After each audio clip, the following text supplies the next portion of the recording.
welcome to an orientation video for Welcome Aboard Captain. Today I'm going to talk about how you go about making your ship and how you go about making your crew. It's very simple and the two processes are almost identical because ships are expressed in very much the same way that crew are. So let's start with making the ship. Basically what you do is you just imagine the ship that you want to create. And the way you do that is you just come up with 8 different special systems that the ship has to characterize it and assign them 2 D10s, 2 D8s, and 2 D6s, which you'll be rolling later when you use those systems to go on your adventures.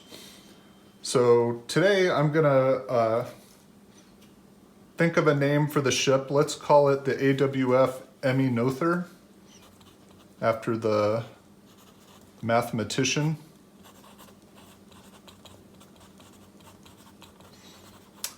And that'll be the name of the ship.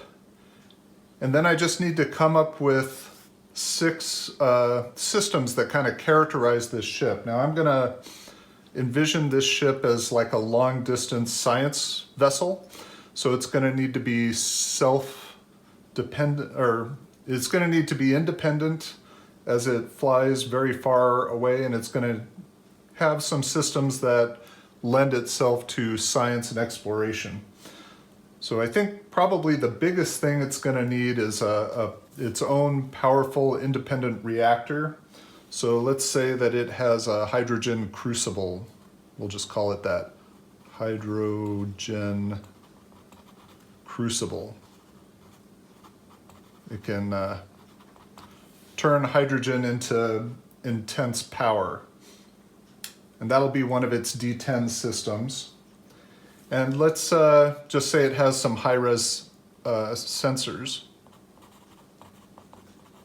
because that's the sort of thing a science vessel would need. So those are its 2 big, most powerful systems. If it's going to be out there by itself, it's going to need some defensive capabilities. So let's give it a HEP array for high-energy particles. And give it some maneuverability. Say it has some agility louvers that help it be very maneuverable in space. And for its 2 other systems, let's say it's got a really advanced science lab. Science lab for investigating specimens that it finds, that the crew find while they're out flying around. And they're going to be traveling very far, so we'll just say they have an exponential experimental drive. We'll call it an exponential FTL drive. Okay. So that's the 6 special systems that the ship has. Those will characterize the sorts of things that it's really good at. And then all we have to do is kind of come up with the distribution of hull, power, crew, and the shields. Basically, the maximum values of all these things have to add up to 40. So you could just do 10 in each and be done with it, but I kind of feel like, since we've got the hydrogen crucible as one of its powerful systems, I kind of want to lean into it being able to generate a lot of power. So let's give that more than 10. Let's give that like a 14 or so. And I picture this as a smaller craft. So it's not one of these large ships with a large crew component. So let's just make the crew smaller. So we've spent 20, so we need another 20. So let's spend 10 on the hull. Let's got to be able to take some damage. And that leaves us 10 to put into the shields. So let's see, maybe 3, 3, 3, and 1. Let's try that. 3, 3, 3, and 1. For the fore shields, starboard shields, port shields, and aft shields. That sounds good. So that's the AWF Aminothur. It's a science vessel that'll take our crew out into the galaxy, and they have 6 different special systems. It's got plenty of other systems, like it's got life support, and it's got navigation and astrometrics and all that. Those just all have a D4, and I can imagine those as I go on the fly. But that's what it's got ready to go. So that's the ship. So now let's do the crew. We do the same sort of thing with the crew. So this is going to be the crew of the Aminothur.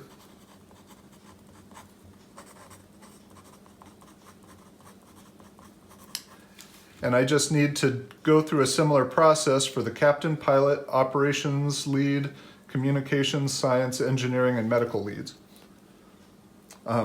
For this video, we'll just go through one of them. We'll create our captain, which is who you play in the game. And then I'll just kind of gloss over the rest, but in play, you would fill out this grid for everything. So just like with the ship, each crew member has 2d10s, 2d8s, and 2d6s that define the sorts of things that they can do. They're called traits. And you can have traits be anything you want. They can be training that they have. It can be personality traits that they have. It can be special skills or backgrounds that they have. You could even have alien races that have special abilities, like having a hive mind or psychic resonances that they can use to read people's emotions or whatever you want. So let's go ahead and come up with the captain. Let's call her Captain Lau. And I kind of envision her as an intuitive, diplomatic person. So let's just start with intuitive as her D10. Maybe her diplomacy would be a D8. If they're going to be self-sufficient, she probably needs to be a good tactician, though. Let's put that up there in the D10. Let's see, she's very skilled in the Alliance protocols. She knows her stuff. She knows what's the right thing to do, and she follows the lodestar. We could make her empathetic. She's able to read her crew and know what they're feeling, and she's able to say what they need to hear in order to keep them rallied and on the ball. And let's just say, I know my ship. She's very familiar with the Aminothur, and she knows what the ship can handle and what it can't. So those are the 6 main defining traits of Captain Lau. As with the ship, she has many other traits, and I can make them up on the fly while I play. I could say, oh, well, she grew up in a forest, so she's got wilderness survival in the forest that she knows. Those I can just make up on the fly and assign them a D4. But these are the ones that are D6 through D10 that we have set during play. And the only other thing left to do is to decide her maximum values for resolve and stamina. And those just need to add up to 30. So the easy thing to do is just say 15 resolve and 15 stamina.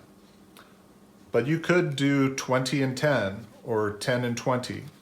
Resolve is basically how much either physical damage or emotional trauma or just generally how tough they are, how long can they keep going in the face of adversity.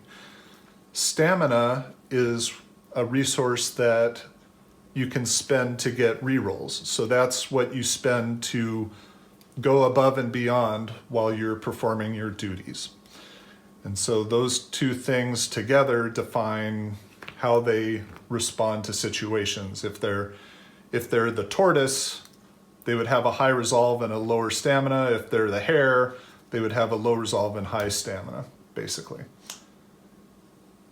And that's it. Once you fill out this grid for your other 6 bridge officers, which you can imagine them to be whatever you want, then you're basically ready to play the game.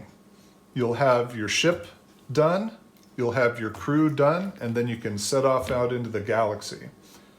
So I'm gonna fill this out, and I'm gonna imagine the pilot to be maybe a charming hotshot pilot guy that kind of gets himself in trouble with his mouth sometimes.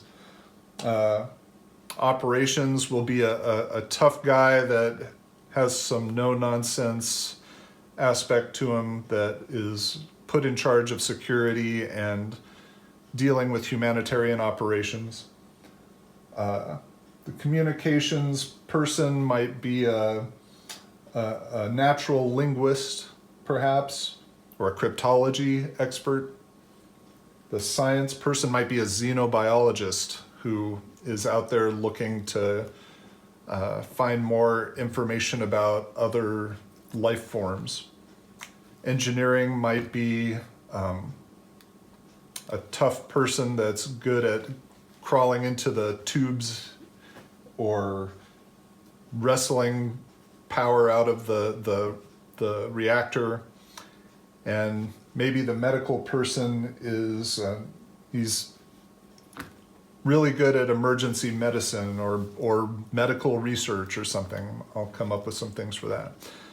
But it's very easy to come up with. You just imagine 6 traits about each of these people and assign them D10 through D6, set their starting resolve and stamina, and you're done. And that's creating your ship and your roster in Welcome Aboard, Captain. Thanks for watching.